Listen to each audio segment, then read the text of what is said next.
Only could. Does Patrick have more gray hair than he did a few months ago? He has less. You asked my wife. Yeah. Yes. He has less. I don't know if it's great. He just hadn't had time to get a haircut. No, he doesn't make enough money for a haircut. Dean does. Yeah. Give Dean 2 months and we look like Patrick. Those billable hours are Yeah, I think cracked they're up. beating up on us now. Wow, you guys didn't do anything. I felt very comfortable driving home today from the ceremony because I was followed by a policeman. Good. And I made sure I had my turn signals on. And I didn't exceed 30 miles an hour. Is that right, Lieutenant? That's good. Questionable suspect. Do you have a dog in the car? Now that right. Sullivan's on days, I'm not daring going over. Do we need to pull the video? That's right. But- He is working. Yeah, do you need to pull the video and everything? Oh, yes, absolutely. You can only speed on my side of town during school hours. We'll call to order our meeting for tonight, September the 11th, 2023. We want to open it and welcome everyone who is here. This is a pretty important night because we have a guest speaker as well as we have some other speakers who will be presenting at the Community Spotlight. So thank you for being here. And if you're not present, thank you for being online and watching us either now or later. We'll look forward to seeing you. Thank you. Okay, invocation, please. This will be Pastor Jeff Brooks, Lake City's Church of Christ. Let's bow together. Father God, how grateful we are to be called by your name and to be called your children.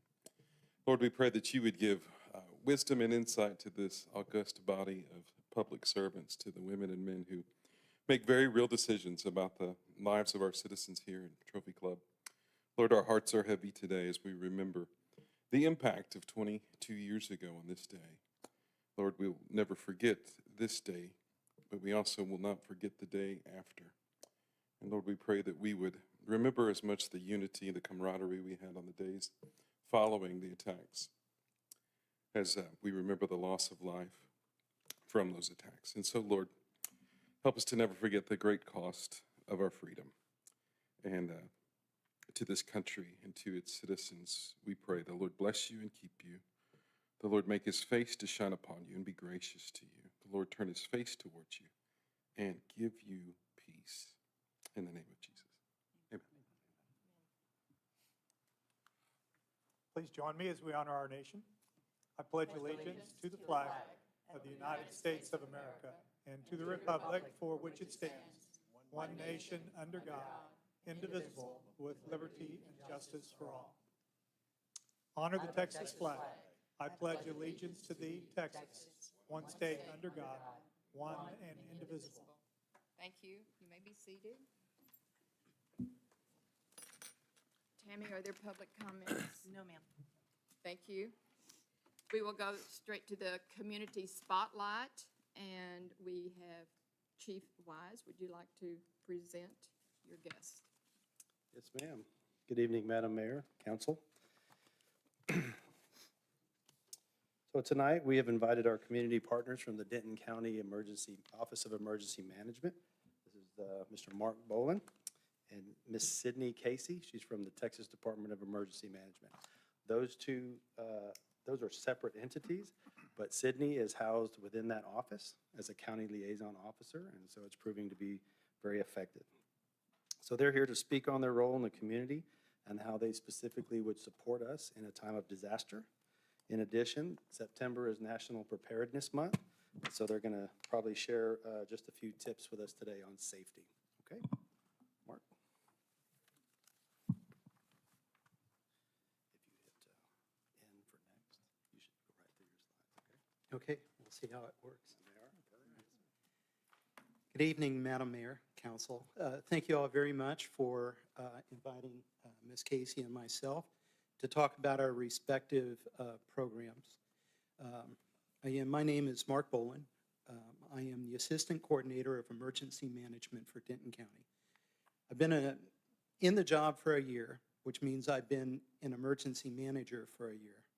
I had a prior career as a naval intelligence officer, a second career as a novelist. I spent some time working for the State Department in northern Iraq.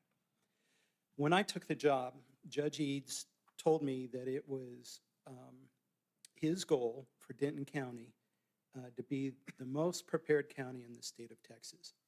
And even though I haven't been an emergency manager for very long, it's been my observation in that past year that different emergency managers have different philosophies to the discipline. Some emergency managers are very asset-centric. It's stuff, right?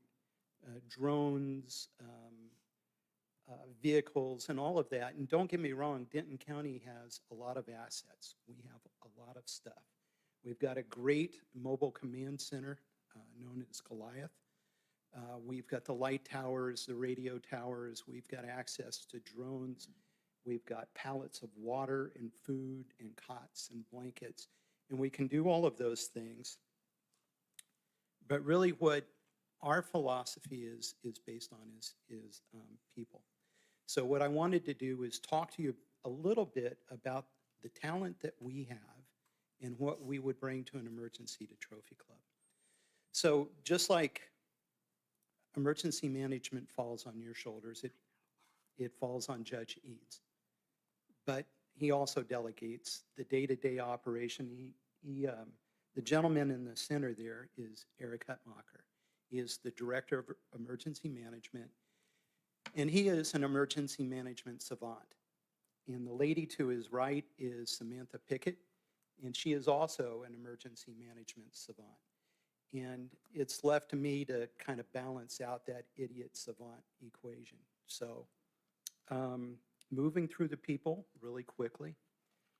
At the far end, if you've been around Denton County for very long, you've been engaged in emergency management, you've probably come across Brenda Gormley. And Brenda is in charge of the Community Emergency Response Team, or CERT, that cadre of volunteers that make emergency management possible. We couldn't do it without the volunteers. Next to her is Mike Wiles. Mike is a retired Fort Worth police officer. He's one of our jack of all trades. He does all sorts of things, including being the driver of Goliath. Next to him is Victoria Garner, and Victoria is our budget person, our purchasing officer, and I think of interest to y'all here is she is our grants manager. So when it comes time, if you've got any interest in emergency management grants, she is a great resource for y'all to rely upon. Next to her is Paige Saucer, and Paige probably has more on her plate than anybody else on the team, including exercises and training.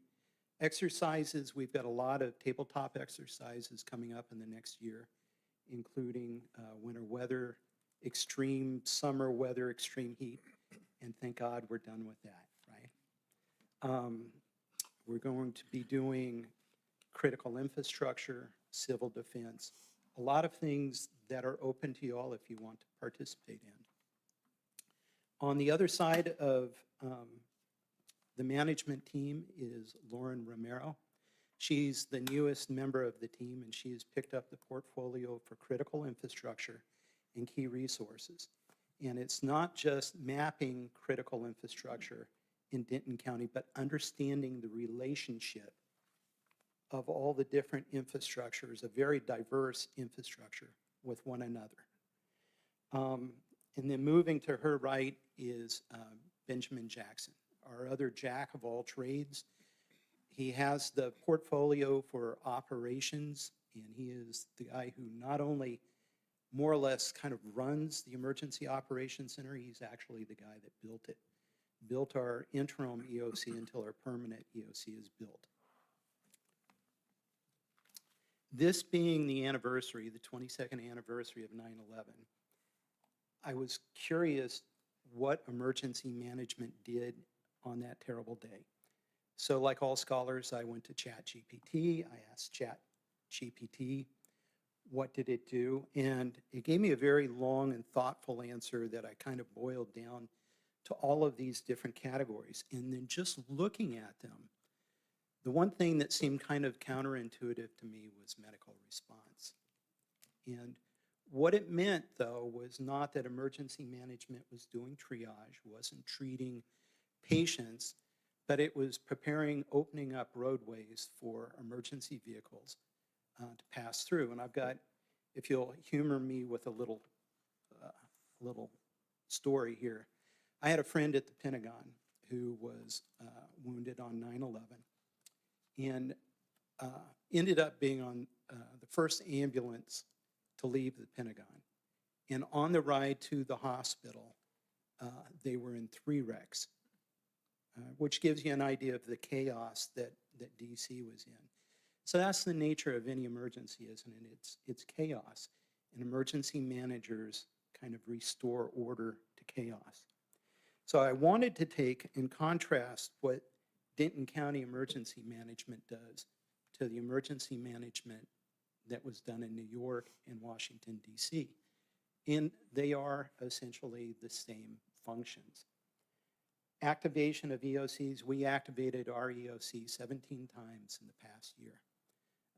We had a very busy weekend where the EOC was manned, coordination of resources, and critical among all of that is communication and information sharing, which is something that I think that we do pretty well.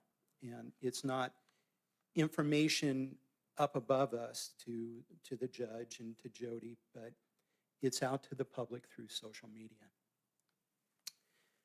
And the last thing I wanted to talk about, kind of bringing us back around to Preparedness Month, is the Denton County Preparedness Fair, which is the 23rd of September.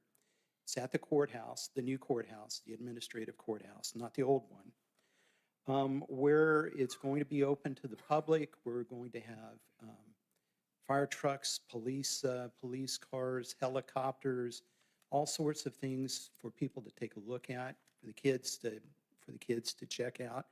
Cove Serve has generously offered to provide the food, a lot of outdoor activities, and educational booths. And in a nutshell, that's what I've got for you. Are there any questions for me? Any questions? Anybody comment? Yes, sir. How do you react with, Chief, our emergency, the local community emergency we have right now and what they're planning on doing? They're coordinating together. Who takes precedence? Who's in charge? We work as a team, obviously, yes, sir. Oh, I'm sorry, the mayor is in charge. Oh, Did you okay. not know that? No, I am. I All right. learned that. all right. Do you want me to take a stab at Chief this? Wise does it all. So Trophy Club is on the county emergency operations plan. So we are the first stop for you, in case of an emergency. And then we will begin to provide you the assets, the resources, and that talent pool of people. Thank you, Chief Wise, for being available. We had that little discussion. You operate the CERT program as well, correct? We do, yes, sir. Okay. Tell us and what does CERT mean, please? I'm going to let him answer Oh. that. Okay. It's the Community Emergency Response Team. It's that potentially hundreds of volunteers. I think we have several volunteers here from Trophy Club. At one time, I think our TCEVA had like half of the members were participating in CERT. Yeah, so CERT is amazing, right? They do everything from, we've seen them do everything from parking management to search and rescue to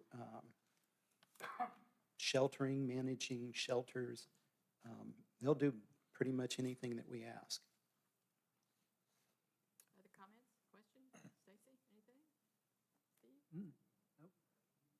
Do you maintain a list of mental health providers on call? Sir, that's a good question. I don't know the answer to that. I'm going to drop you an email. Okay. Thank you. Yeah, the county dispatch does. Okay. Any other questions? All right, well, thank you all very much. Thank you. Thank you.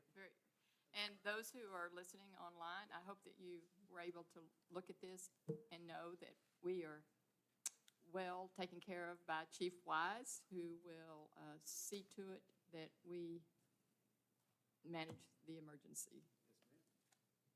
Howdy, Hi, Sydney. everyone. Any ags? Sorry, Mayor. That's fine. Okay, I won't hold it against you.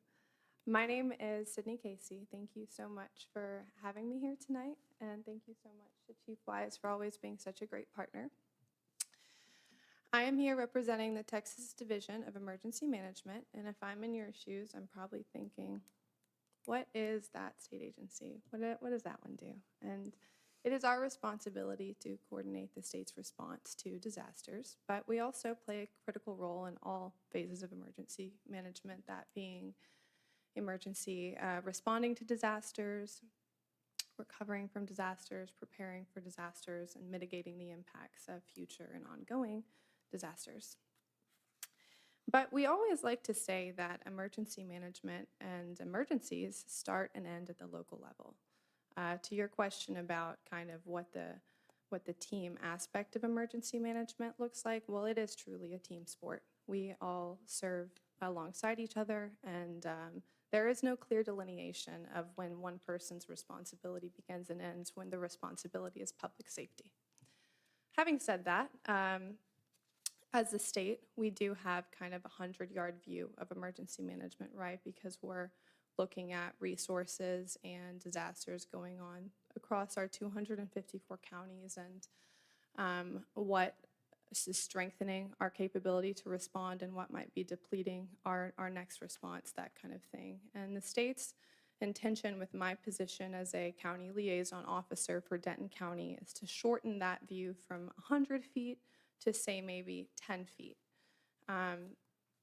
So that's why it's such an honor for me to be here with all of you tonight, because that allows me to better advocate for the needs of Trophy Club on your best and worst day, to have a better, more holistic understanding that I can present to all state partners, not just TDEM, as we often refer to ourselves as, what your needs are, what your resources are, what your vulnerabilities are, that kind of thing. And having said that, I, as a Texan who has experienced disaster like many of us have, on a really bad day, you think to yourself, you know, what first comes to mind is your fire, your local EMS, your local police, that kind of thing, the local infrastructure, your county emergency manager, your city emergency manager. And then you kind of look around and you see that all of your neighbors are also having a really bad day, and you hope that the state is going to come help, right? Because that's where our mind goes. But you know, in reality, it's truly the local community members that continue to serve and continue to protect after the 14-day mark, or whatever that looks like for your disaster in your community, that really are the heroes of the situation. So it's truly my honor to serve with them, and I encourage you all to reach out if you ever need anything, or if you can better paint the picture for how I can serve Trophy Club in Denton County. Thanks so much for having me. Any questions? Sydney, thank you. I've met you before, and we're glad to have you here I again. appreciate it, Thank you Mayor. so much. Y'all have a great night. Thank you. Thank you, Council.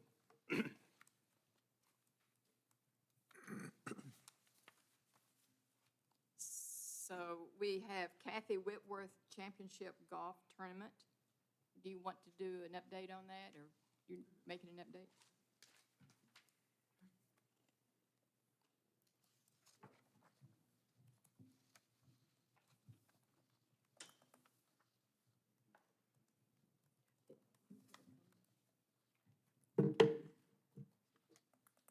Please state your name, Betty.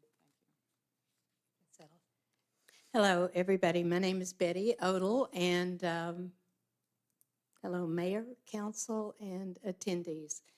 The last time I was here was to receive your kind gesture in honor of Kathy Whitworth Day, I think in February, after she passed away on Christmas Eve. So thank you again for that.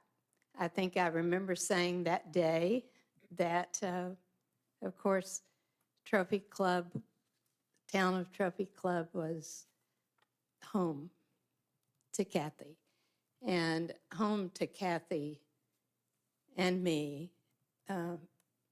covers a lot of territory. Truly is home. So our mission here tonight is, for those of you who don't know, and to enlighten others, there's an important golf tournament coming to town. Actually, I think I was here in February or January, about the same time, invited, who owns Trophy Club, called me and said, Betty, we would like to create a championship in Kathy Whitworth's name to be played on her course, the Whitworth course, an annual tournament, inaugural year 2023. Well, Kathy and I have been doing this many, many years, and I wasn't capable of much, but to calculate the creation of a golf tournament in late January to be held in late September is a monumental feat. They were determined, so are we, because it is so beautiful. It is called the Kathy Whitworth Championship. The reason for its being is to celebrate and help young women, not juniors, young women, whose mission is, and their aspiration, to play on the LPGA Tour, just like Kathy's. So there isn't such a thing. There isn't another Kathy Whitworth Championship for that purpose. And my first question to them was, how do you know, invited, how do you know that's Kathy Whitworth's dream? And they said, we don't. It's ours. And I said, well, it's hers. She wanted nothing more than to put support, monetary, emotional, educational support to young women who wanted to do what she had the honor of doing. So I brought something to read to you today, just so you'll know why this tournament came into be, or what is behind it. Years ago, I found a tattered, yellow, torn newspaper clipping. I put it together on the back with tape so I could read it, and then I had it put on a plaque. So this article was from the JAL, New Mexico newspaper when Kathy Whitworth was 19 years old. She had just gone out on tour, and after a few months called her parents, said, Mom, Dad, I don't know if I can do this. I'm not sure. There's a lot to learn, and I'm not sure I can afford to stay out here long enough to learn it. And they said, well, you come on home when you have a chance. But the time she got home, they had put together a group of people in JAL to do what this says. The article is entitled, The Legend Begins. Because you were only 19 and the youngest pro on the tour, you're still a trifle embarrassed when grizzled old reporters stand around and watch every move you make off the practice tee. But you grit your teeth and tee up another ball. And remember that you promised yourself 3 years to learn the business and be a moneymaker at the finest game you've ever played. Yes, if you're Kathy Whitworth and you're all youth and power and grace, and a handful of friends have put together a modest purse to help you along the first difficult months of a professional life, why, you are just about the most satisfied young lady in the whole town of JAL, population 5,000. And one of these days, the whole country will know you are one of the best doggone golfers that ever waved a fairway wood.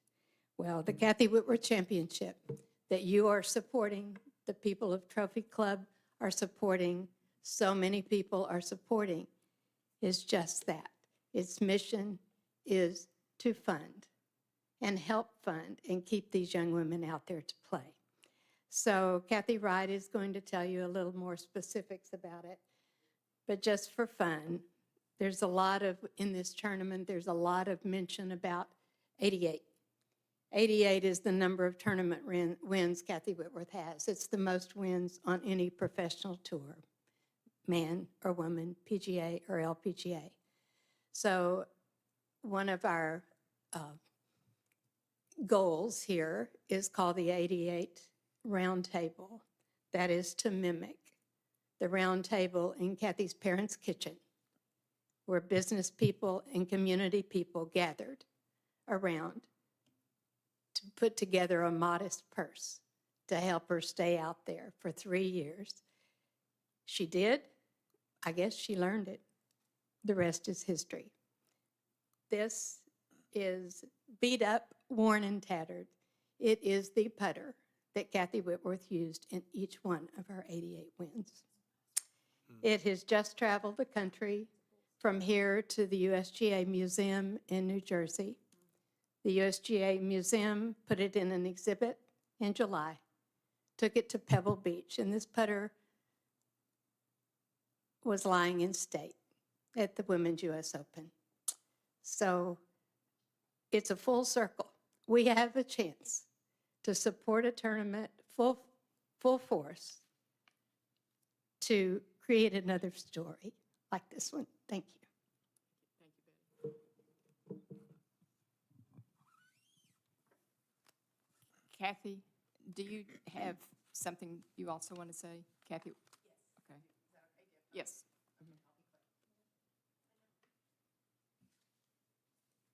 Thank you all for listening and welcoming us. My name is Kathy Wright. I'm the president of the Trophy Club LGA. I was here in the spring with Betty, but I couldn't talk then. And I can't talk now because I'm on vacation with a 2-year-old, a 1-year-old that's in daycare. So if you add those two together, you get grandmothers with colds. So this is a trophy that Kathy Whitworth signed for me years ago, 16 years ago. I was lucky enough to win the Trophy Club Championship. And I walked up to her and I said, would you mind signing my trophy? Because this is what you got at that point. You didn't get a trophy, you got this wonderful thing you can hang on your wall. And of course, it's signed by Kathy Whitworth. And that was just the epitome of Kathy. She was just so generous with her time. I don't think anyone ever asked her to do anything associated with women, with golf, with kindness, that she didn't respond with a, sure, I can do that. She was an amazing woman. So as we look forward to the Kathy Whitworth Championship, it is a tournament that there are going to be young women there that are so hopeful. Celine Boutier, who won a major tournament this summer and another tournament this summer, was a WAPT tournament player. She started in Paris, Texas, because there aren't as many avenues as there are for men to go from college to the professional tour. So the WAP tour that is helping us with the tournament at Trophy Club is an entry to the Epson tour, which is the entry to the LPGA. And there are 4 or 5 women who started in Paris, Texas with the WAPT tour and now are playing on the LPGA tour. So it's just, so this gift that we're giving, I think of it as a gift. And I want to read this Jane Woodall, because as Sydney suggested, it's not about one person, it's about individuals. Every individual matters. Every individual has a role to play. Every individual makes a difference. So as we all gather together as a community, it's been fabulous to work with the Mayor Jeanette, with Jill, with Jeanette, with Tamara, everybody to make this a community event. We have homes that are sponsoring players. These are players that, like Kathy Whitworth, don't have much money. It's all relative. When Kathy played in 1962, she won her first tournament in 62. That was 10 years before Title IX. I mean, she made, one of her tournaments, she won green stamps. And she had to pay her mom back because she had used the green stamps to buy something for herself earlier. So she paid her mother back with the green stamps she won for winning a tournament. So so the community of Trophy Club has just embraced this. It's on the website. We have non-golfers hosting golfers. We have, so there's all sorts of ways that you could help, or even if you can't yourselves, if you'll just get the word out. If you'll just, there's the Pro-Am coming on September 27th. There are ways to sponsor other things. Just look at the website, kathywhitworthchampionship.com. It's just so simple, but it's just a way of individuals making a difference. And it's Kathy's dream that people like herself who don't have the money, don't have the resources, don't have the sponsorship, they can make their dreams come true. So thank you all for supporting us, and thank you for inviting us tonight. Thank you, Kathy. Sure. I do have one question, Oh, sorry. if I may. Of course you may, Steve. You talked about the LPGA. Are they supporting this event at all, or are you reaching out to them? We have reached, Betty, you might be able to answer that. Yes, the LPGA does support, and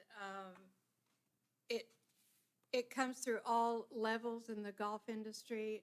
One important thing, this will elevate this greatly. Beginning in 2024, Annika Sorenstam called the Women's All-Pro Tour, that's through the LPGA and everything, called the Women's All-Pro Tour and said, you know, I've put my assistance of my foundation in a lot of areas, but I haven't touched this very important one. So beginning in 2024, when the tournament is back here again, be here every year, the Women's All-Pro Tour, WAPT, will be called Annika Women's All-Pro Tour. So this is just going to get bigger with more umbrella support, and that's what we're looking for. Thank you, everybody. Betty, Any question? other questions? Yes, I'm sorry. Do you know, as the tournament organizers, have they asked the town for any hot fund support? Yes. I submitted the application, gave it to Jill this evening. Okay. And also the town. Jill, would you like to tell them what? Yes, would- please or do. Thank you. Tamara? Thank you. Yeah. Thank you. Good evening, Mayor and Council. Yes, we're going to be supporting the event. We're putting a lot of our communication and marketing efforts. We're going to take over Explore Trophy Club, put the images up. I have a story that's published on the website, social media blast, some of our resources for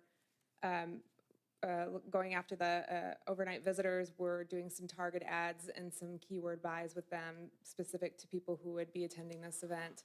So, and then we're also sponsoring a hole, so we'll be on site as Explore Trophy Club. Tamara and I will be out there, and we're gonna do a game and do some giveaways and some fun stuff. And the businesses, the community has been emailed as well, and so we're working with them on maybe some discount codes or some deals page for the tournament attendees. And what day is the tournament? The Pro-Am is September 27th, and then the tournament is the 28th through the 30th. Yeah.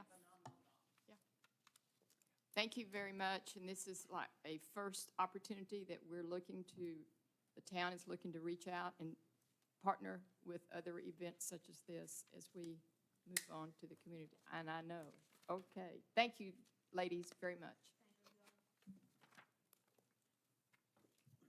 Mayor and Council, I'd like to introduce our next guest, Eduardo Chavez. He's the Special Agent in charge for the Dallas Field Division of the Drug Enforcement Administration. He's been with them for 23 years. He's started his career in California. He represented the DEA in Mexico City after that, and then was sent to Washington, D.C. before being sent here to work in Dallas. So he's going to talk to us tonight about fentanyl and how it affects our area. So, Mr. Chavez. Appreciate it, Madam Mayor, Council, thank you very much for having me. While not as uplifting as a golf tournament, I did want to be able to talk about the F word, and I'll keep it PG for all of our online viewers. It's fentanyl. You may have heard a lot about it on the news. You may have had a lot of questions regarding fentanyl, so if I may, over the next few minutes or so, I'm just kind of give you a crash course in what it is and why it matters to all of you. Overall, if you've been under the knife, if you've had anesthesia, if you've been in a surgery, chances are you've been pushed fentanyl in your IV. Fentanyl is a legitimate medication when it's used appropriately under doctor's care. It's used as a chronic pain reliever. As one of the pictures there shows, one of the patches is a transdermal patch, and of course, it's an anesthetic. The biggest difference with the licit fentanyl that we talk about is it's actually dosed in the microgram. To be able to kind of just wrap your mind around that is a sugar packet is 1 gram. The lethal dose of illicit fentanyl, and I'm going to have a picture for reference, is 2 milligrams. When you have fentanyl pushed in your drip during surgery, or you have it as a transdermal patch due to a terminal illness or chronic pain, it's usually dosed somewhere in between as little as 5 to 20 micrograms. So there's 1,000 micrograms in 1 milligram. So that's the biggest difference. That is why in my 23 years as a DEA agent, I have never seen another illicit drug as deadly as fentanyl. And that's simply because of that minuscule amount that is needed between a potential overdose poisoning or not. Overall, what we have seen here is we have seen the fact that drug trafficking organizations are mimicking prescription drugs. Now, we've heard a lot of things in the news being reported as, drugs that are laced with fentanyl. That was a fentanyl-laced Percocet or hydrocodone, or even a fentanyl-laced Xanax or Adderall. Just a little play on words there. It's not laced. This isn't a Xanax or an Adderall that came from a legitimate prescription that was then laced with fentanyl. The way I see laced, is almost sprinkled on top of what is already an existing substance. These pills that you see here, these pills that we're seizing throughout the DFW area, are just simply fentanyl pills. It is nothing more. It is maybe looks like an oxycodone or a Percocet or an Adderall or Xanax, because we have seized fentanyl in all of those things that have the outer markings of those prescription drugs. Why pills? The difference is every single one of us in this room and listening online are very numb, no pun intended, to a pill, to a tablet. You might take medications on a daily basis. You might wake up and take a multivitamin. We teach our kids at 10, 11, 12 years old how to age out of that liquid medication, right? And how to swallow a pill. So what I did is I brought some crystal meth here in my pocket. Hold on. I'm just kidding. So that exact response, Chief Arata here just panicked.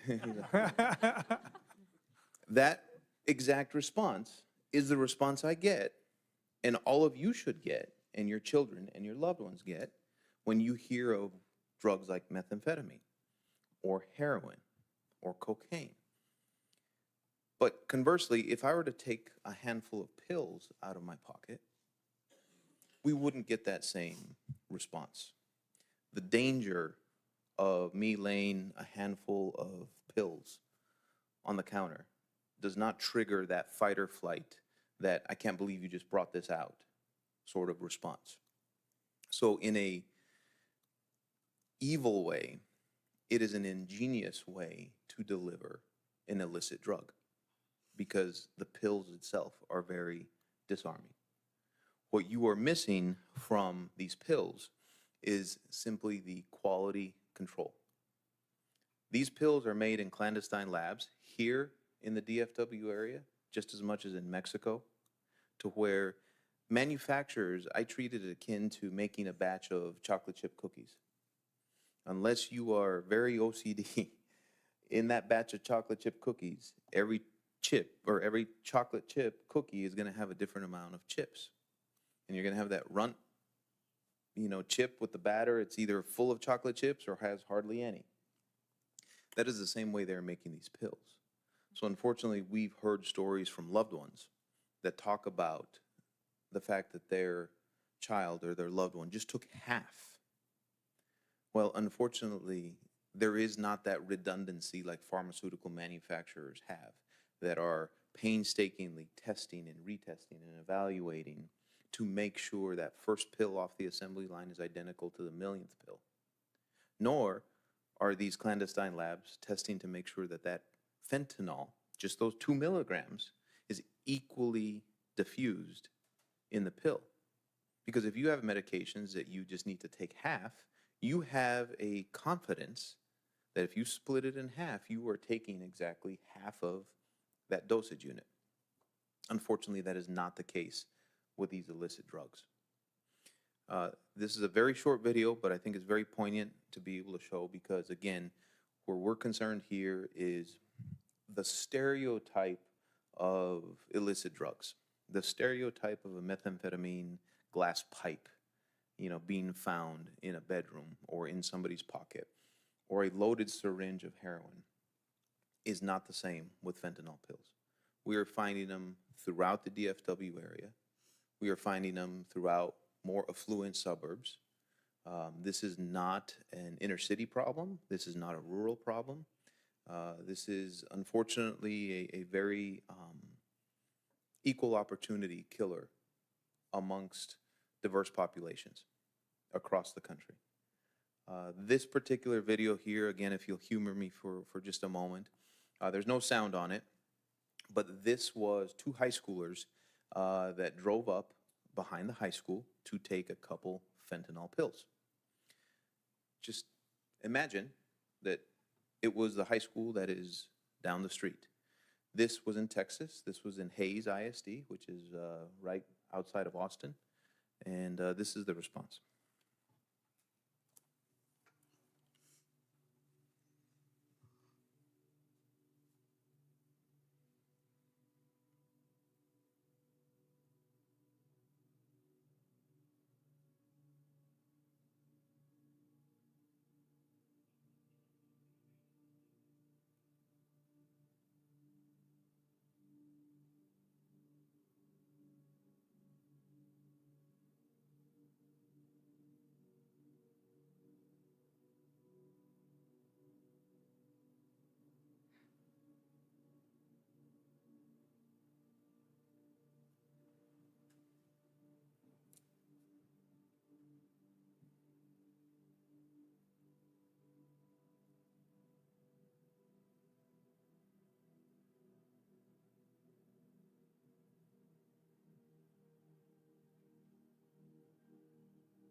A lot of precious moments being wasted there.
So from our understanding, there's some, some permanent cognitive damage that took place, I think, for so long being without oxygen to the brain.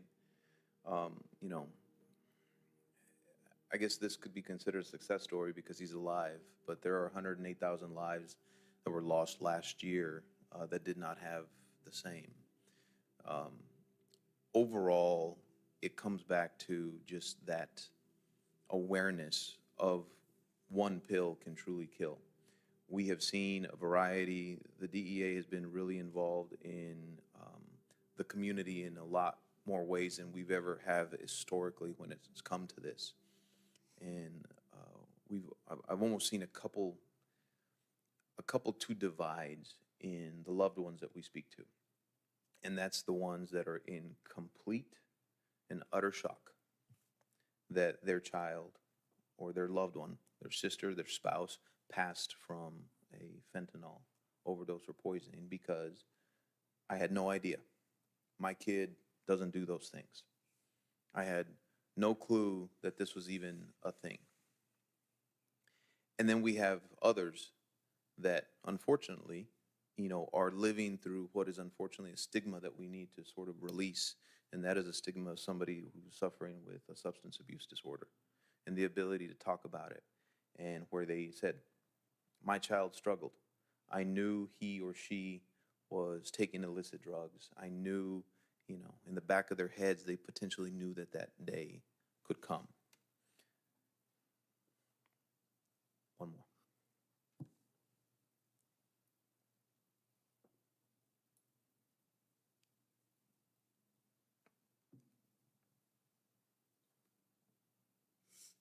$14.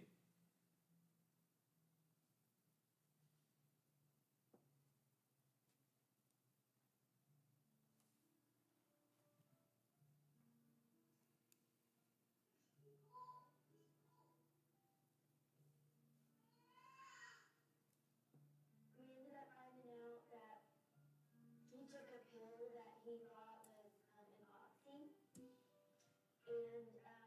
it was fentanyl. It was pure fentanyl. Joshua, he was adorable. We had the first week of school, and it was fantastic. Joshua was so excited about being, a freshman in high school. I was going out of town the next day, and then the next morning, I woke up, got ready, had everything ready to go. My suitcases were on the front porch, and at the last minute, I thought, I need to run upstairs and say bye to Joshua. I couldn't wake him up. And the minute I touched him, I knew. He was ice cold. His room was always really cold. And I kept thinking, oh my God, if I could just warm him up. We just need to warm him up, and he'll be okay. And he was laying like on his side, and I kept trying to lay down and see his face, and I was touching him and rubbing him, and it was horrible to see all that, and I'll never forget it. Joshua's pill was pure fentanyl. We don't know if this was Joshua's first pill or his 10th pill. But that's the game you're playing. Nobody's invincible. Don't think it can't happen to you, because guess what? Nobody thinks it can happen to them. And it happened to us. Did I ever dream in a million years I could lose my only child like this? No. Never once did I think that my kid was going to take something that was going to kill him.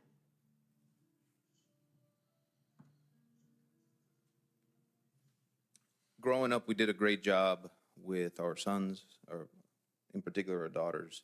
And I bet you some of you all in this room had the same conversation by some of your fathers. Don't take an open drink from someone, or don't leave your drink out, when you're out, in college or at a club or something like that. That sunk in real well, I think, with a lot of us in that. It's the same sort of conversation that we need to have with our loved ones when it comes to these illicit pills. It's very commonplace. I've got a headache. Oh, I've got a couple Tylenol. Here you go. Or in the locker room, after that baseball practice where that shoulder's sore. Hey, I've got this pain medication. Here, it's really strong. Just take half. Unfortunately, you cannot just take that chance anymore. whether it's a lifelong friend, teammate. It is something that it is too difficult to try and understand how one pill, half of a pill, half of a pill can be equally as deadly. They're masked in all of these types of drugs that we are most likely familiar with. It doesn't matter. Perhaps around Halloween last year, you all heard of rainbow fentanyl and being cautious that it hit trick-or-treat bags, of kids trick-or-treating.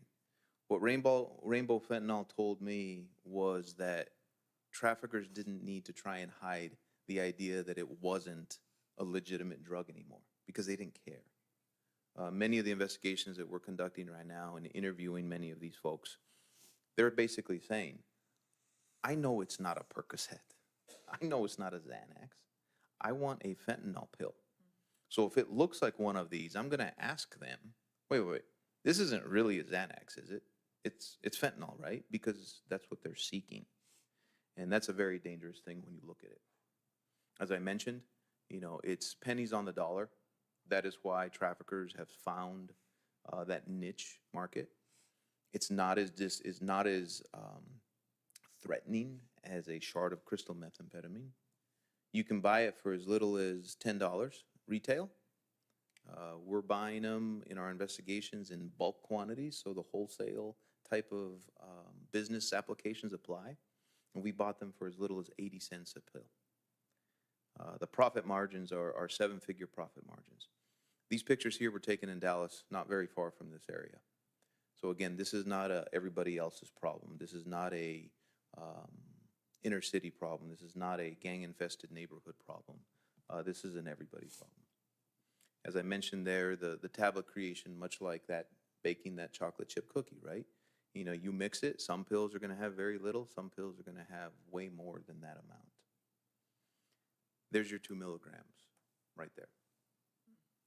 When you look, I see some coffee cups and things like that here. If you have a sugar packet, or you go home and you have a sugar packet in your cupboard, or the next time you go to a restaurant, take a look at that sugar packet. Those sugar packets are 1 gram. So if that sugar packet were to be fentanyl, there's enough deadly doses in that 1 sugar packet for 500 lives.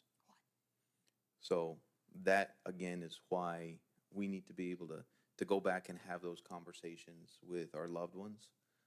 Back to the days where your fathers and mothers and grandparents were telling you not to leave that open drink out and it stuck, and you remembered that when you were by yourself. It's the same thing when it comes to pills and the idea of that Tylenol or that painkiller to help that shoulder for practice or whatnot is not what it seems. I know I blew through this very quickly, but I'll happy to answer any questions if you have any. Stacy, what are you seeing in our schools in the DFW area? They're here. Oh, I know they're here. Absolutely. What's going on? What are y'all doing to help combat it? What are you doing to educate SROs? What are you doing to get information to our kids? What's out there? I mean, essentially all of the above. I mean, we're trying to simply do conversations like this, right? SROs are very well aware across the Metroplex for the most part of what to look for. I think a lot of schools have now gone to, these precursors that I talk about, right? The vape sensors. I think that's a great precursor that I know a lot of school districts have gone to help sort of bring attention to that. The biggest overall challenge, I'm not talking about Northwest ISD in particular, I'm speaking in generalities, is a potential stigma of we don't want to be that school. We saw that with Carrollton Farmers Branch ISD. They were that school. They had taken a lot of precautions in a very positive way to try and have pamphlets, to have Narcan available, to educate their administrators and their teachers and their nurses and their SROs. But much like anything else, when I can have potentially 100 pills just in the palm of my hand, it's a challenge. It's a challenge for SROs. It's a challenge for the security officers. It's a challenge for teachers. So when it comes back to is maybe taking that step back and being able to have some of those conversations at home at just how much of a Russian roulette you're playing. Do you see a stigma about those conversations? Because those are hard conversations to have, and most people in some places like where we may live are like, Correct. it's not here. It's not here Correct. until it is here, except it is here. So Right. how do you have those conversations? Very directly, and not be afraid to hear an answer that you don't want to hear. You know, I have a daughter, and I bet you she can tell me, because I've asked, you know, who are the kids who might do this stuff? And she's like, probably this one, this one, this one, this one. You know, it is not the McGruff Crime Dog and the DARE programs that we had in the 80s and 90s. Those served its purpose. Those continue to still serve an important purpose. But I think the biggest thing for people who are raising children right now is you can't compare, frankly, the illicit drugs that you grew up with and those threats with the illicit drug. I'll just outline just fentanyl in and of itself, just because of that deadly dosage that you saw there. You know, we interviewed a 28-year-old that I speak to frequently, and one of the things that I say is, how did this happen? And very quickly he said, I started smoking marijuana when I was in 8th grade. And then he says he graduated to ecstasy. And I said, what kind of kid were you in high school? He says, BC kid. I wasn't an athlete, I wasn't in the band, I wasn't in theater. I just, you know, flew under the radar, kept my parents happy with some Bs. 2-parent household. Dad was coincidentally a doctor, mom was a stay-at-home mom, had an ATM card where he'd get, you know, 20, 40 bucks for gas that he'd then skim off the top to then buy some pills. And I said, what happened? Did they know you were smoking marijuana? Yes. Did they have a problem with that? They thought it was a phase. They thought I'd grow out of it. They didn't want to fight me on that because they were already too busy fighting me on all the other things that parents tend to fight their teenagers with. And they just didn't want it to be one more thing. And they grew up, and this is him telling me this story. He goes, they grew up with that commercial with the frying pan and the egg. And he goes, for them, you know, just kind of one of those things, yep, we hear you, white noise. He goes, but this stuff sent me down this path where he was sitting across from a DEA agent looking at 8 to 9 years in prison. So does the DEA offer resources that parents can go to? So if you go to DEA, thank you for that. Nice plug right there. If you go to DEA.gov, we have a lot of different resources for different audiences. Some for parents, exactly that. How do I even start this conversation without having them tune me out right away? Resources for kids and for teenagers that is geared toward that audience, and for caregivers and educators as well. You know, and it's all on DEA.gov, and you can find those links there. Perfect, thank you. Isn't another major part of the whole epidemic, and you touched on it a little bit when you talked about sports injuries, but I'm even thinking, you know, whether you play sports in high school or not, anybody that goes into a hospital, accidents, you get in, you have surgeries, it starts with painkillers, and, you know, can go from there. I think overall, if we go back about 10 years where we did see a lot of abuse of legitimate prescription drugs that were actually, you know, acquired from a legitimate pharmacy, and they maybe half were sold and half were taken, or doctors potentially overprescribing. I think you've seen leaps and bounds of adjustments to that. Part of that 28-year-old, how he started, was wisdom teeth getting pulled. And the dentist automatically prescribed a 30-day supply of hydrocodone. Nowadays, a lot of medical professionals have recognized that. You go to the emergency room right now and talk about a knee pain or a back pain, you're lucky to get maybe one pill. And then they're going to send you there to your primary care physician the next day. So we've grown in that education, unfortunately, on the heels of people who have become addicted to that. Those legitimate drugs under doctor's orders, prescribed by them, obtained from a pharmacy, with your name, with a dosage unit, is now truly the only way you can be assured that you're on the right path toward that. Because I think there's a lot more education than there was even 5 years ago. Okay, any other questions? I'm going to call this part 1. Absolutely. And you're going to come back. So at a reasonable time, just kind of remember where you left off, Sure, no, happy. helping us. And keep, I told you it was going to be quick. keep the education. This is what the purpose of this is, to educate our community.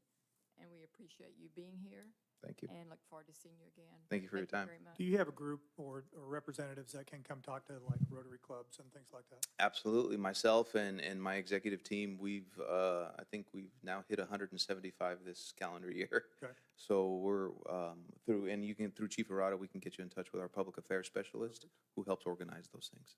And this is exactly what it's about. If he will start with the Rotary, we can continue getting it into the community, because I would like really to have you speak to a full audience of Sure. people.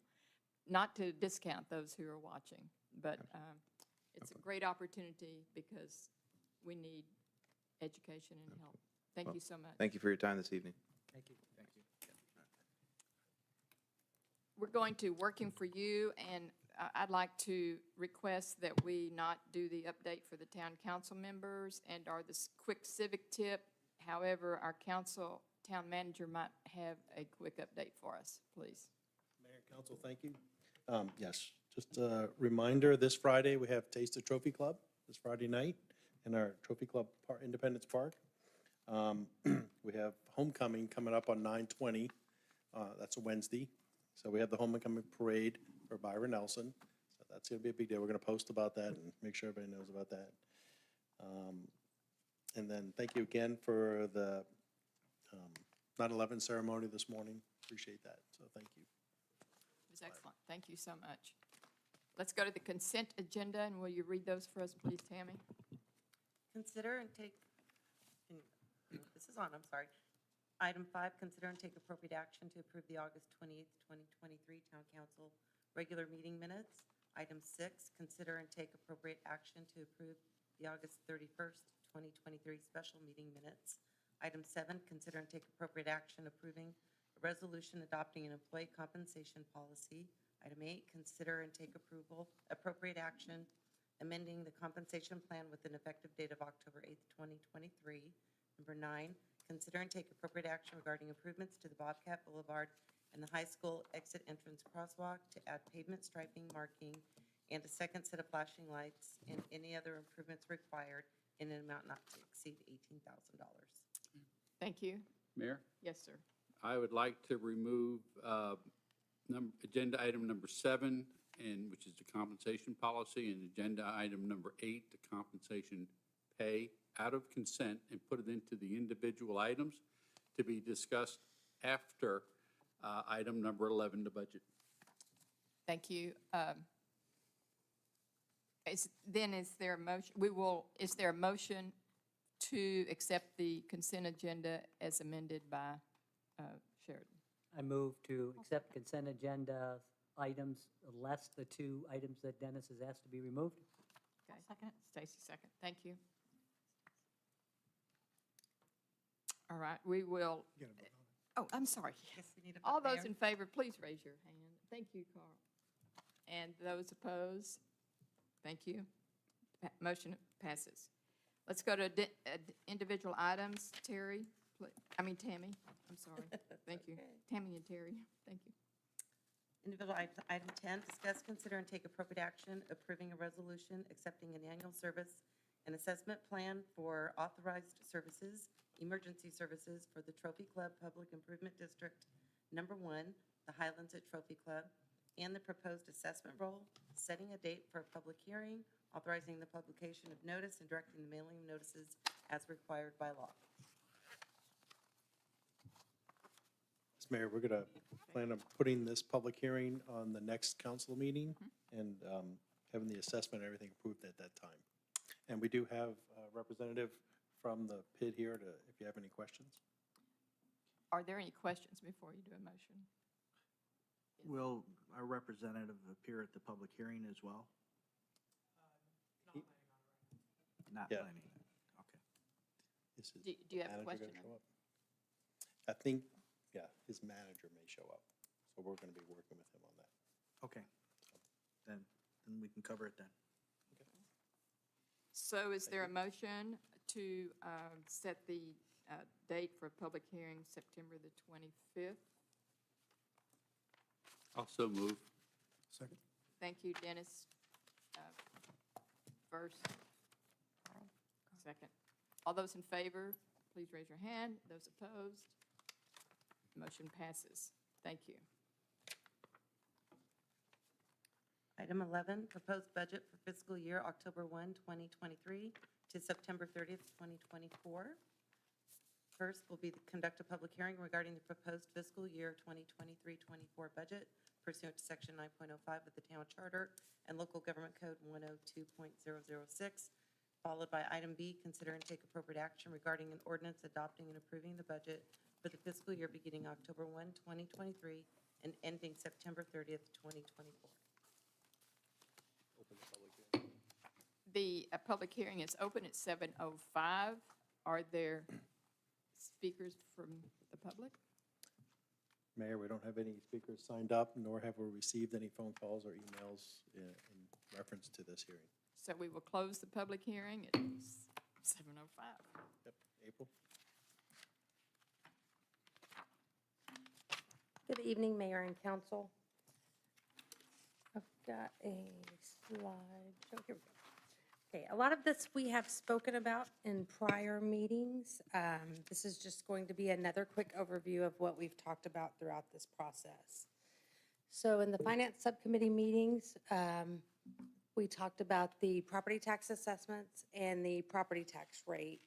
On this slide, this is a view of what the town's current fiscal year 22-23 tax rate looks like. In the first column, in the second column is the proposed tax rate and what that looks like. And then in the third column, it was mentioned that we provide a view of a 1 cent reduction in that proposed tax rate. And that is what the third column is on this slide. The next is the property tax levy. So based on these property tax rates, what does this amount of levy coming into the town look like based on the different scenarios? So again, the first column is the current year, fiscal year 22-23 property tax rate and what that looks like.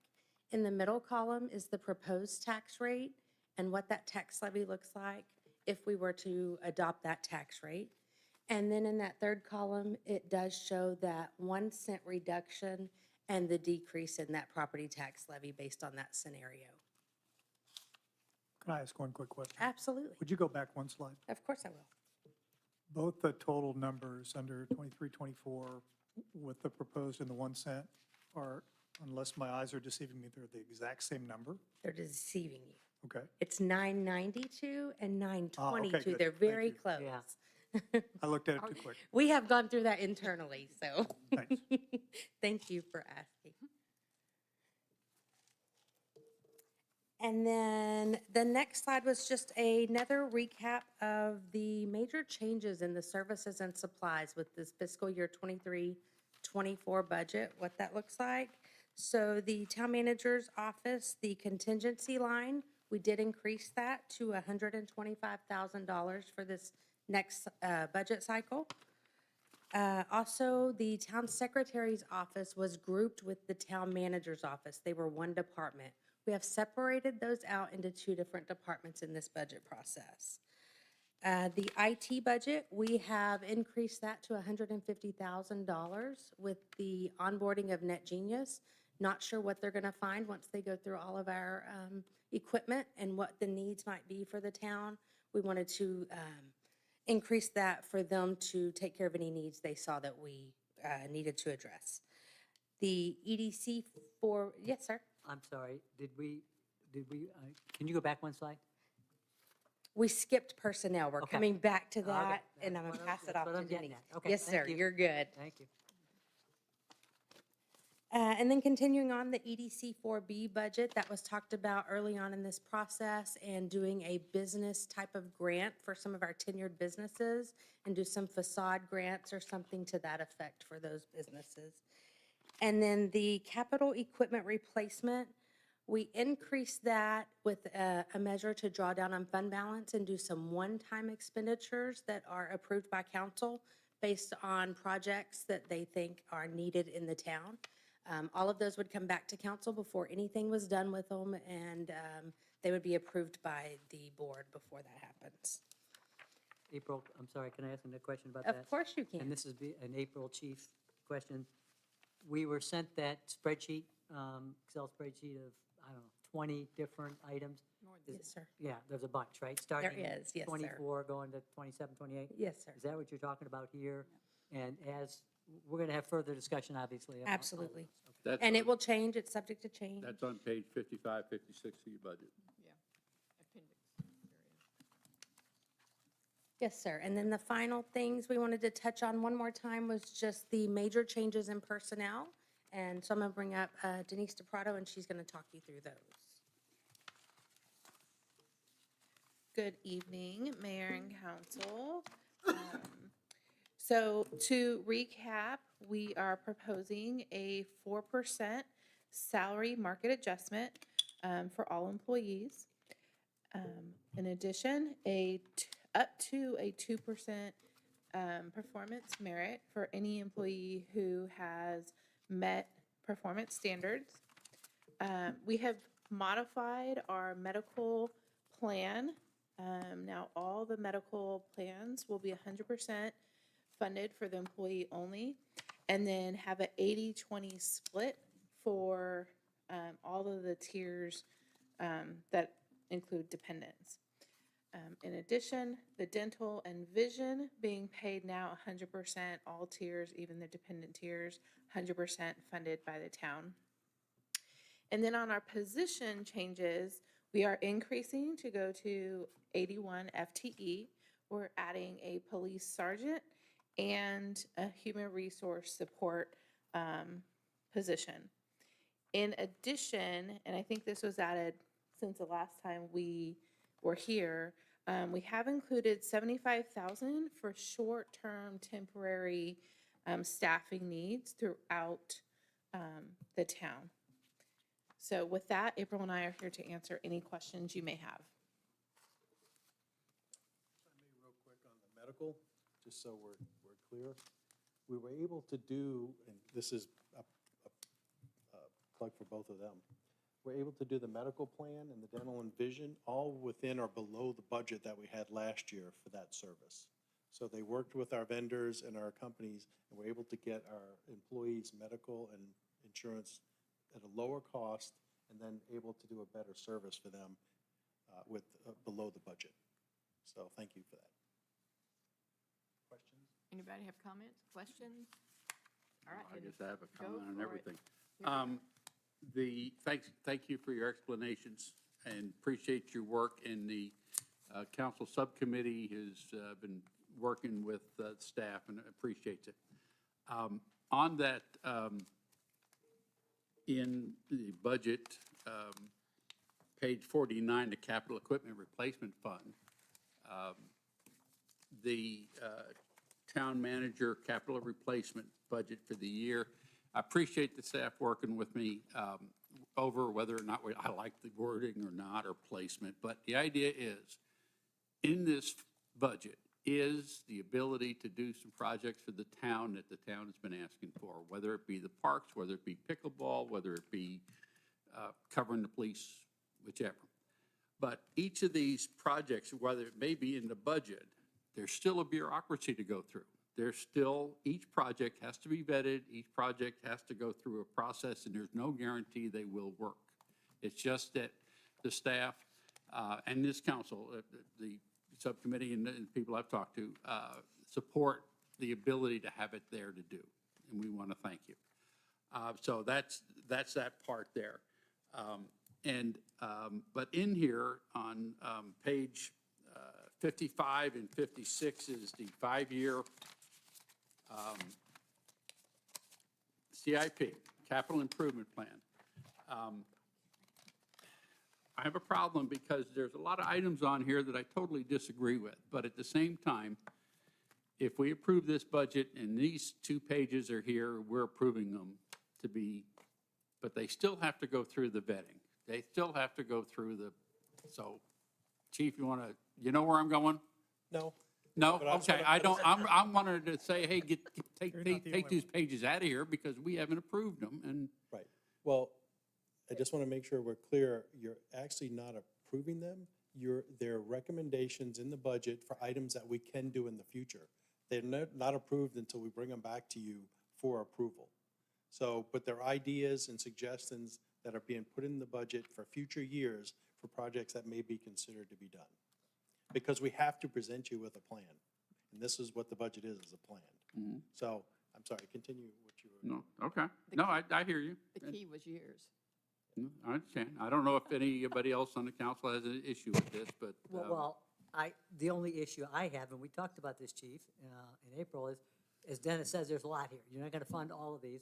But I think having a placeholder or having ideas of what the potential projects could be as a view to council and anybody else looking at it, with the understanding you can't do any of this without council Absolutely. approval. And it's subject to change.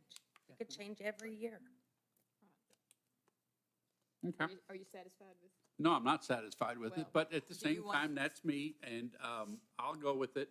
we- But the other thing is, I want to request that sometime or other in the retreat, I think would be the best, that a specific workshop for this project and in the future for the 2025, that it become a specific council-approved list. Not just something that's been presented to us as a wish list, but something that we've actually looked at, vetted, and discussed. Thank you. And yet it's kind of a living document because in the next year, we're going to identify another project or another project. So for me, it's a way to track future opportunities as well. Understand, but it's not worded that way. Well, So you need a future agenda item to cover this. Oh, okay. But the other, it's months away. It should be done in a workshop at our retreat and Yes. stuff like that. So, I have a comment. thank you. okay, Luann. We have it listed as an appendix. Is there any way it can be an appendix of projected projects, subject absolutely. to approval? Another, the wording of it to be more A living document. Well, clear. unclear. Yeah. Yeah. Okay, thank you. I've had my say. Thank you. Okay, so. Excuse me. I yes. have, So are we making an edit to the document at the dais? All right, I'll make a motion. All right, I'll make a motion that we approve the budget as presented with verbiage on page 55 that the 5-year capital improvement program FY 2024 through FY 2028 is, I don't want to use the word wish list, is a proposed list of possible projects. I'm, just be uncertain about it, okay? Is there a second for that motion? I don't Get a like the second for language. discussion. Well, okay. All right, we I'm could open work on to the a second language. or alteration. can't I'll discuss withdraw it my, unless there's a second. all right. Yeah, that's. I'll that's what I'm withdraw my trying to get. motion until somebody else verbiages it. No one is giving you a second, Dennis. Okay. I still have questions in general about the budget, if this motion is not going forward or going to be, I withdraw my motion. Thank you. so I still have questions. My one question, somewhere in here, the salary market adjustment, help me because I'm a little confused about the document that was sent out about the two, does this have anything to do with the two buckets that we were using? And I need clarity on that, and how does that affect the budget? So for this budget cycle, the benchmark agency document that I provided, we have two benchmark agencies Yes. lists going on right now, and that had no impact on the 4% market adjustment this cycle. Okay, so we still have to address that issue somewhere else down the road. Correct. Okay, that's my point. Yes, sir. Chief, nice job. I know you and the team have done a lot of hard work. You guys have really done a good job going through this. And you've had to bear a lot of very pointed questions, which you've got to do, right? That's what we want. That's why we're here, to be able to do that. What I am very happy about on the capital improvement program sheet is, in the past, we've had a wish list, but we've never gone and tried to prioritize how are we going to start working on those items. And, every year, I'm always asking, why are we at 60+% budget surplus when the state law is only, I'm forgetting now, 30, 30, yeah. 30%. So this is a great way to start projecting how do we use those funds, because we don't need to have millions of dollars just sitting out there forever, right? At the same time, we got to be real careful, because one hiccup in the economy and a bunch of that surplus can disappear. But that's why it's supposed to be 30%. So thank you for what you guys have done. Other comments? Joanne? Yes. Back to, I saw you noted it because I'm not sure I can say it exactly the same way again. But I had made a suggestion that I may turn into a motion regarding just the labeling of the appendix. So, you read that back to me, what I just said about the appendix? Projected Yes, projects, yes. is that what you wanted it to say? Projected? Yes, I would make a motion, hopefully I can say it correctly, that the appendix that's currently listed on page 54, the fiscal year 24 proposed budget, just clearly identify that the capital improvements attached appendix is proposed. That is not an approved set budget item. I'll Is there second. a second? I'll second. Is, those in favor? Any discussion on this? I- Any discussion? I think it's changing happy to glad, I do so. too. I don't. Okay, those in favor? Oh, hold on a sec. Okay.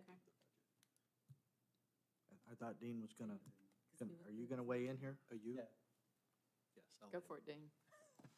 Okay, so are we voting on the amendment or? We're voting on her motion Okay. to amend this appendix verbiage. Okay. Yeah. Does that include approval of the budget? No. The item is. Okay, just, so we're just. Just this Okay, just. the- description of the Okay. appendix. A description of the appendix. Yeah, we just want to clarify. Okay, thank you. Is there a, we had We have a a second on second. it. I second. So is there a, all those in favor, raise your hand. All those opposed? There you go. It passes. Motion passes. So that's still on the just in That's the the budget. amendment. We Oh, just- that's the amendment. we No, still- That's not the budget. That's It's the not the amendment. budget. That's correct. That's the So- amendment. Thank you. I will make a motion to approve the proposed budget with taking into account the amendment to the appendix. Is there a second? Second. Any discussion? Dennis, no more discussion? No more Quit giving him discussion? chances. I've had my say. No more chances, Dennis. All those in favor, raise your hand. All those opposed? The motion passes. Thank you, Mayor. Council. Thank you, Mayor and Council. Thank you for your hard, continuous month, the work over the last month. Thank you so much. So now we go back Appreciate it. to 7. Yes, we go now to 7. This is Denise. You want to read number 7 again for us, Tammy, please? Item 7, consider and take appropriate action approving a resolution adopting an employee compensation policy. Would you like to present this, and we will then discuss it? Mayor, Council, hello again. I do not have a presentation on this. I understand that Council has some questions regarding this item, and I am here to answer them for you. Okay, we will open it for discussion, questions, Why are you looking at me? because you're the one that Oh, wants to all talk right. about it. Technically, before you discuss, don't you have to have a motion? Okay, do we, well, we kind of. No, all right. He doesn't think so. Okay. Okay. I have some comments on the compensation policy versus, which is agenda item number 7. And that is, this is a policy that council had asked for back in January at the retreat.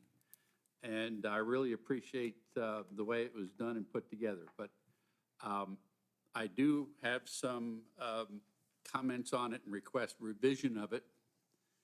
How that operates, I don't know. Let me just go through my comments. On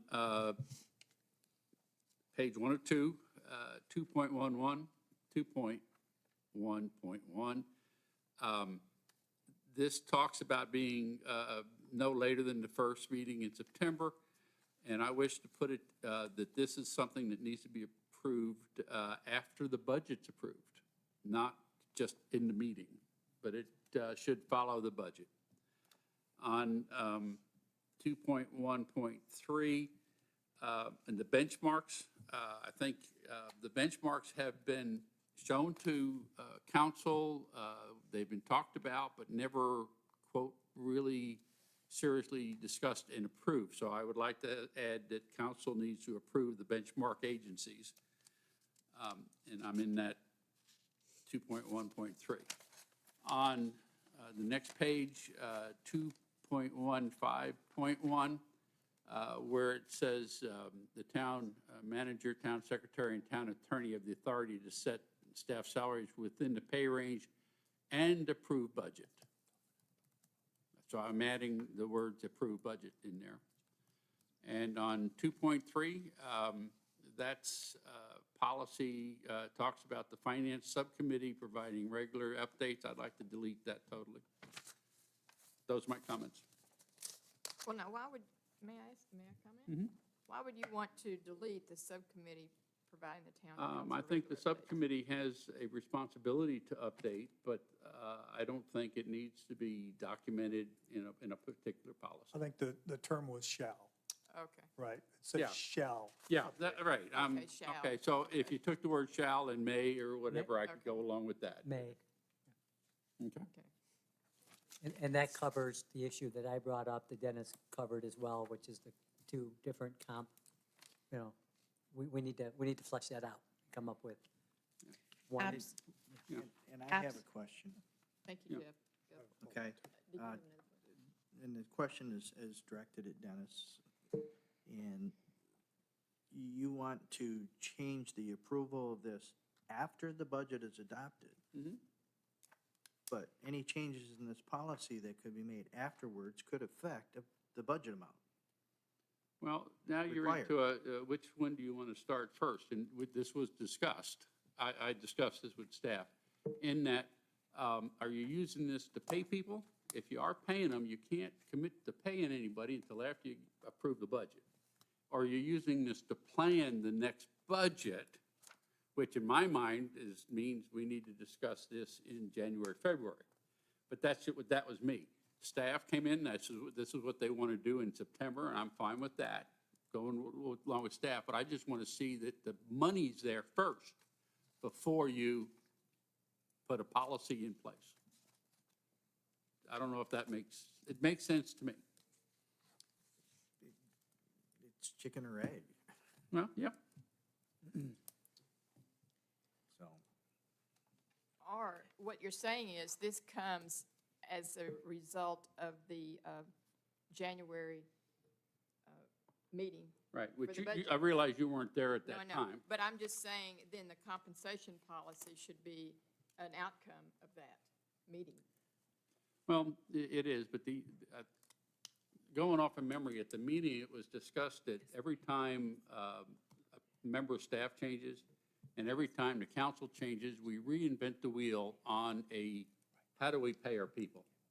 And at that time, we were just trying to say we needed a consistent policy to do so.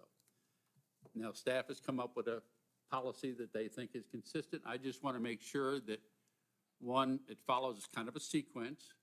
Two, the council still has control, and because other councils can change it as well. I mean, this is not set in bronze, and this is a policy, not an ordinance, or it's a resolution, not an ordinance, and resolutions are not legally enforceable or whatever that fancy word that the lawyers used.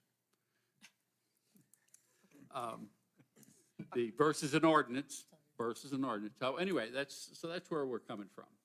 Okay, Carl would like to say Yeah. something. Okay, I just had one thing. I take exception with Dennis saying that council needs to approve the benchmark agency list, because all that does is get us in the weeds of your job, and it's going to add a month to the process, right?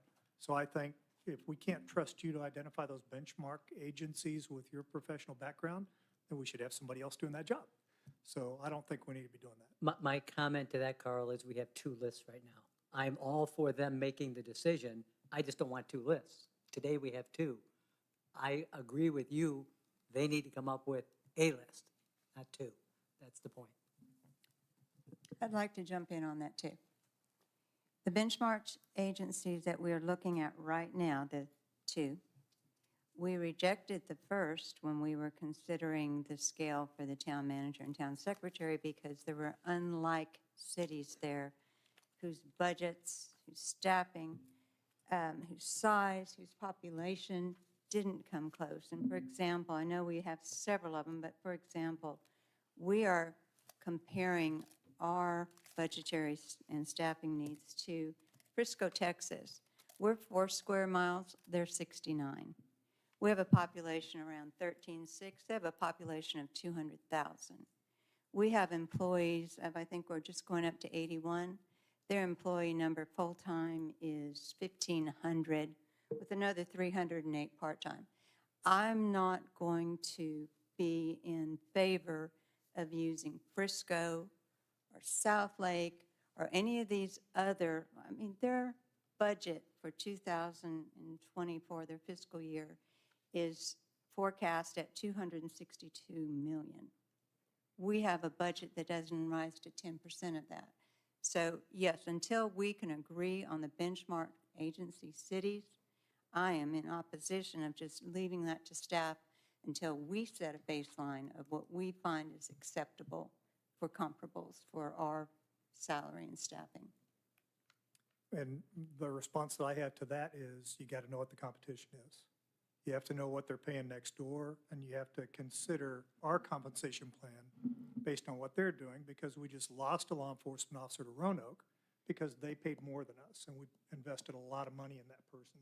So to cut towns or cities off of that list because of the size or the budget size, I think we need to trust our human resource professional to give us the list. If we don't like the list they give us, we can say, I don't like that, right? Give me another one. That's what I'm doing. But for us to get in front of it and say, you can't produce a list until we approve it, I think is ridiculous. That's just, I think we waste a lot of time, and that's an example of it. I agree to a point, but I'm going to say, before we say these 22 benchmark cities are comparables, I want to feel that they are comparable. I want to keep a competitive salary. I don't want to lose anyone. It's gut-wrenching to lose the institutional knowledge and the training that's gone into, especially first responders. But I don't want to try to keep up with the Joneses and end up creating an unsupportable staff pay scale by using benchmark cities that maybe have a lot more money that they can run into these issues. So I want to look at We it. could agree to disagree on that one. Yeah, Okay, well, we Stacy, can. Stacy. I was just going to say, could you speak to the difference between comparable and competitive and what that looks like for us when you're looking at the benchmarks? So when we establish benchmark agencies, and before that, let me say, the 22 benchmark agencies that we used in this past year, the town has been using them for several years. I would agree that it's time to reevaluate the agencies, benchmark agencies. With that, when we are establishing benchmark agencies, there's two main factors really that go into it. Are they comparable agencies, or are they our competition? So comparable, and that is what mainly the town manager, town secretary list that you all have seen is derived from.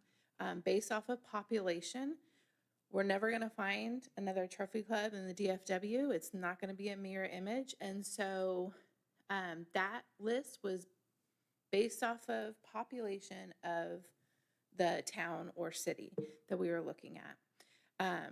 Those are comparable. How do they compare to Trophy Club? We can look at population, tax rate, taxable income, a variety of things to identify who we want to compare our salaries with. The second piece is our competitors, as Mr. Monker said. And our competitors, I completely agree, Frisco is not comparable. They're not our competitor either. Most of our employees live west of the airport. And so when I look at it, I'm like, nobody's going to go to, is Mesquite over that way, or Frisco, or, you all know the area better than I do. So some of those that are on the 22 benchmark agencies are not comparable, and they're not our competitors. But who I think are our competitors are Roanoke, North Lake, Justin, Argyle, South Lake, Keller, Grapevine, basically our surrounding areas, because that's where we're most likely going to lose candidates and employees too. So I know that you said South Lake, but they are our competitor.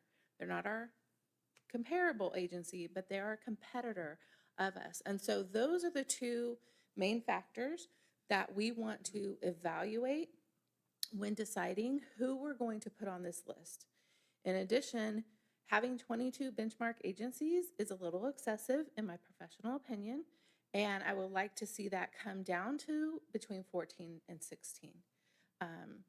Does that answer your question, Ms. Bauer? I'm just gonna say, I'm with Carl here. Like, this is your job, this is your lane, this is your expertise. You tell us which way to go. Well, I agree with you, and I'm glad that you saw, and I understand the comparable and the competitive, and yes, South Lake is competitive.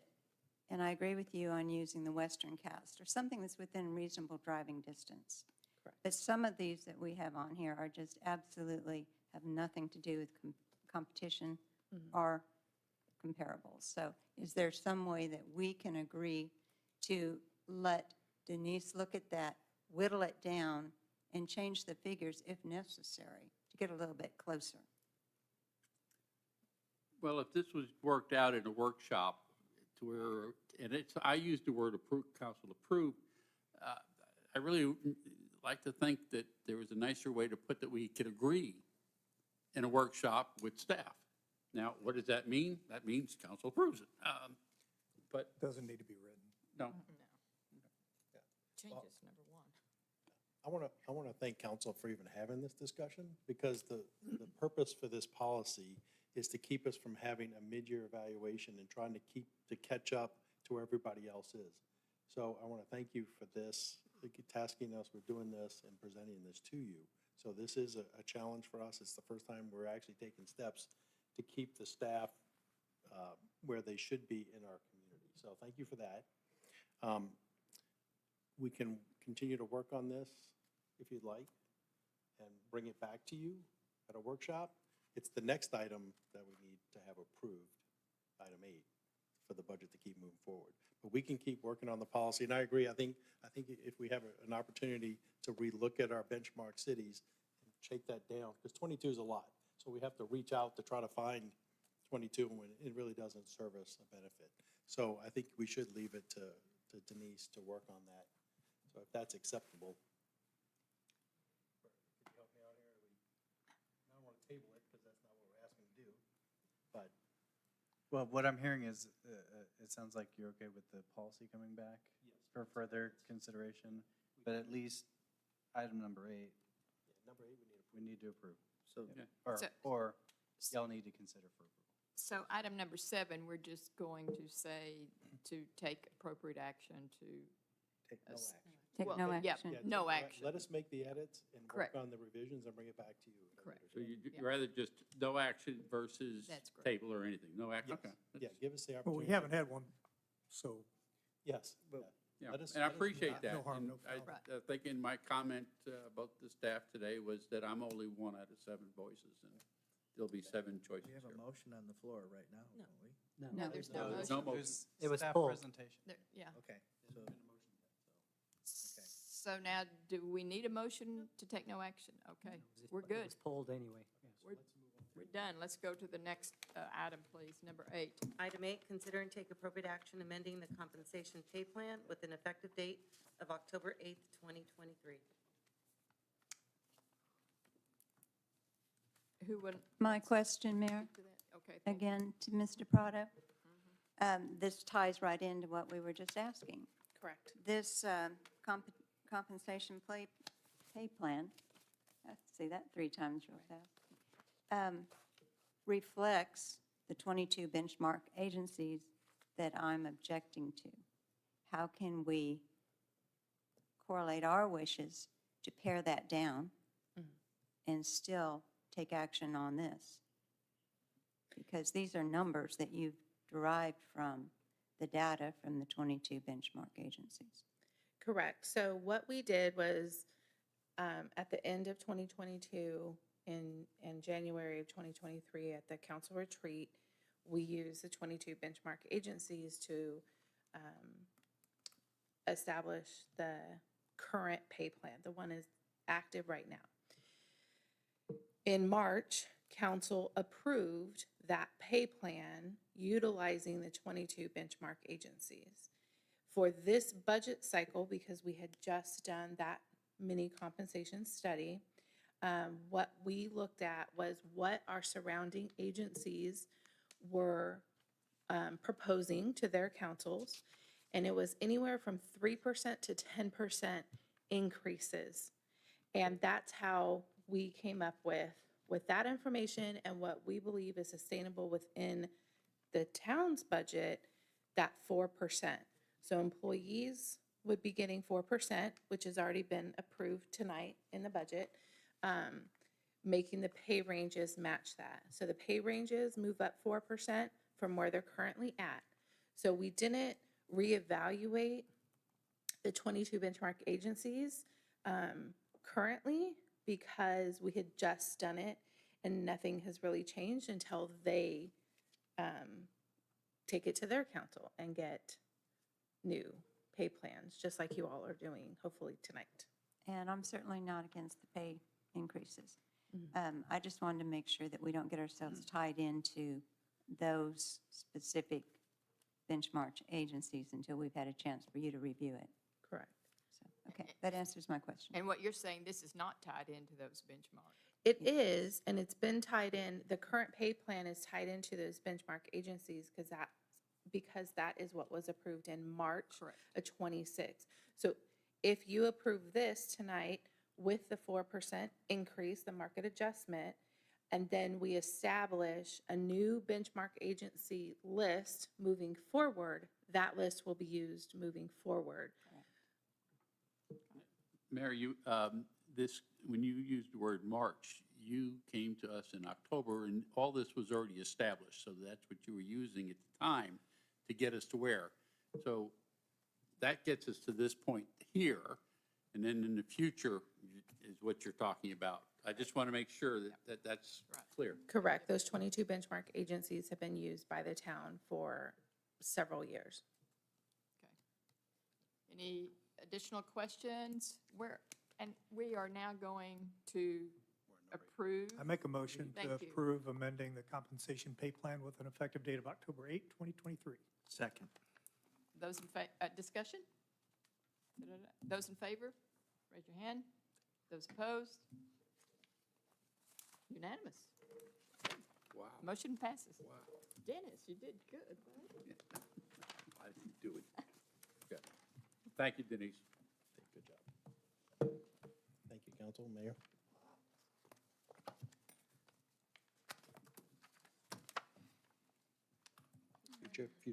Future agenda items list? Mayor and council, the Hogan's Glen drainage issue, our town attorney is working with Hogan's Glen on this issue right now as we speak. We have a draft easement agreement that has been passed back and forth, so that's a work in progress. The flashes around the roundabout, we'll most probably put that on a future agenda here, most probably in November. If it's not the November, it'd be the December meeting to talk about the current roundabout and some flashes there. Short-term rentals is still on hold. Towns there. Yeah, we'll still get to that one too. So the community pool, we did meet with HAF the other day. We had TMP and our town attorney sit down and talk to HAF about phase 2. So that's on hold pending agreements and work for him, and then we're going to bring that back to you to continue that discussion. So there is no work being done or moving forward on that project, but we are correcting some things that we needed to correct. So, park revenue, we're working on that. We'll most probably bring that one back on the 25th. Legal description guidelines, no change on that. The comprehensive plan, now that we have that approved in the budget, we'll get to work on lining that up. And that'll include a parks plan. Yes. So it's a total package plan. And we do get that in the budget. And the roundabout, we need to talk about that. The discussion to have a workshop, do we want that in the first meeting in November? You're referring to The new- Bobcat and Trophy Club Drive Yes, roundabout? Yes, and Bobcat itself, the whole project. So the way I took this future agenda item from Councilman Sheridan was to bring that back to discuss not only the roundabout, but the other opportunities along Bobcat to put in either lights or do another roundabout type situation. So would you like that workshop to be the only meeting we have in November? Or do we want to try to? May I make a comment? We've been meeting at 6 o'clock for the last couple times. Can I make a thought that we have the workshop at 6 o'clock and we have the regular meeting at 7? Yeah, you know, I will speak to, I don't know how we got to 6 o'clock. I honestly don't. So Doesn't if hurt my y'all, feelings any. we're fine with starting at Say that again, 6 Carl. and then our meeting at 7. Okay. I don't know how we got to 6. But we did. I thought you wanted it. No. Earlier is better for me. Any support? This came about when the meeting changed from Monday. Okay. Okay. Tuesday to Monday. So in November, I don't we'll know. set up the workshop for 6 o'clock at our only meeting in November, do an hour-long workshop on the roundabout, and if you think that's all we need on the workshop, then we'll do that. My question, excuse me just a minute, my question regarding that workshop is, are we just going to be the council talking? Are we going to have some engineers here to? We can or have some TMP with us. expertise TMP did people the here street to help? projects, and they are Because our We're not the, engineers on the roundabout, so they will be here. Okay, They've good. done both street studies. yes, okay. In thinking along that Yeah. line, going back in history, could we get the council meeting where it was discussed in a workshop previously, and I know thinking it's videoed, I just can't remember the date, where we talked about this 2021 traffic study, and where we're coming from is that the numbers and the thoughts of that time are totally inflation wacko, in my opinion, right now. We went from discussing, 3 million total to now we're 6 million. And even though we may not be paying all of it, okay, we're paying a good part of it. So I just want to look at it again. I assume an hour would be sufficient. We have the traffic study. We're not spending any more money on getting stuff. We need to talk about, is the roundabout still the best way? If it is, it's already in this proposed budget, and we got a $7 million bond that has money in it. So they can start proceeding. And if it's not, then that's why I want the workshop. There's another consideration on that, and that is when that concept came up, we weren't putting a brand-new football stadium at the high school. Right. So what's the impact of those And there's- roundabouts with the stadium? And Yeah. there's Yeah. there's one other impact on this, and that is the change of the start times that the school enacted. And we'll talk And about in that. fact, we may not have to look at the other streets, Parkview and Marshall Creek Boulevard. They may not be as bad as they were at the time of that traffic study.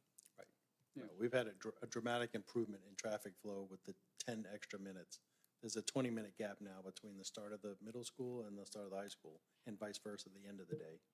You know, Dramatically. there may be another school impact because when the new high school is built, it's going to reduce the number of students coming into Byron Nelson, is what the superintendent said. So, Yep, by almost 1,000. yeah. But those are the only students that don't drive to school.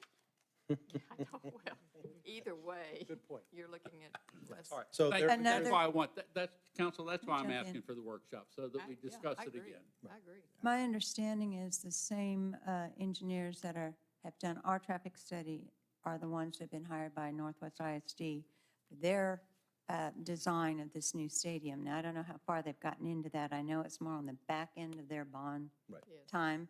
It's probably going to be like 27 before that stadium goes in. Right. But if there's any preliminary traffic patterns or increases that they could share with us, that would help us Right. in the Well, if it's workshop. the same engineer, he definitely knows our issues, so Yes. that's good. Okay. Can I ask you to, we keep talking about roundabout, and we have the existing roundabout. Can we change the item or the header for item number 3 to Yeah. improvements at Right. the existing Trophy Club Drive, Trophy Lake Drive roundabout crosswalks? Okay, and we can add that to the workshop, since TMP is gonna be here, since they built that one, designed that one for us. So we can take a few minutes That'd be to cool. deal with that one too. And that's So going to be in since it's the same- November? That's November? Yes. Okay, Yeah, we have one meeting in November, okay, good.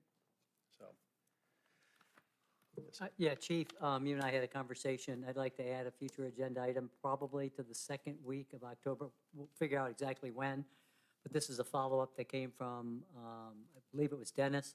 This has to do with the mud and the feasibility study. In talking to Nugent today, they are working on the final document, which is a much more detailed document than any of us have seen. And that's going to be ready probably, they said by the end of September, but let's push it to the end, to October. I think we still owe that back to council, the whole review of the feasibility study. Thank you. Yep, we can do that. Other Any items? Any other items? I'll second that. That's what I was going to Okay, ask you. thank you. You're go- you're going to Second, approve I'll that. second. Steve Okay. wins. All right, good. Other items? Are you good, Patrick? Yes, ma'am. Okey-doke. Thank you. Okay, we will have, yes, Jeff? Future agenda item, the lakes. Oh, yes, we're gonna, Is that there? we haven't, we're not gonna, we'll put that on the next meeting. On the next meeting? Yes, Okay. Okay, thank you. September. Okey-doke. Thank you. Executive session? Pursuant to the following designated section of the Texas Government Code, 551, the Texas Open Meetings Act, the council will recess into executive session to discuss the following. Section 551.074, personal matters, to deliberate the appointment, employment, evaluation, reassignment, duties, discipline, or dismissal of public officer or employee, to wit, town manager. 7:51, what are we going? Recess. Recess.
You done it. What? No, I helped one of my accomplishments in Margot's, they had folding tables for their meetings forever, and it drove me nuts. And they used to sit around for their council and for when the courts designed a dais that can come apart. And it's beautiful, from what they had to what they have now, it's just. I'll be there in a minute. Be like, this is their folding tables. But we didn't want to touch anything on our floors. Because we could have, for planning and zoning, or joint meetings, where the mayor sat, you could have 2 seats. Mm-hmm. So I didn't want anything permanently, so they were using Yeah. little nameplates, but every time somebody go up, we use like the command strips. I was knocking them down. It was like, that was the one thing I didn't accomplish. Yeah, the architect who designed this was 6'6".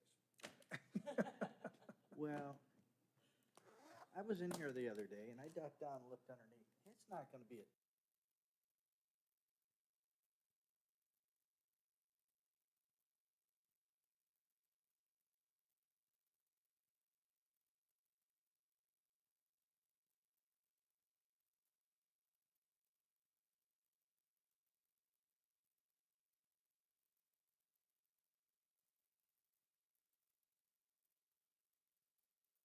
Sliding down. Those are horrible. They look great. All I have to say is reconvene, okay. Reconvene. Just say adjourn. You know, we're always waiting on you. Reconvene. Not always. Tonight you have. You need an agenda? So you could read. word She have to adjourn? turn on. Oh, she. Is it, oh, it's not on. Okay, Parker's there. is it on? You're ready to go. It is 8:52. We will reconvene into a regular session, and there will be no action taken. And I Make a ask for an motion to adjourn? adjournment. Adjourn. Need a motion to adjourn. We You can don't? just adjourn. No. Raise your hand, raise your I hand. vote to raise your adjourn. hand. That makes you happy. We're adjourning. We're adjourned. We're done. 8:52. Thank you so much. Thank you, staff.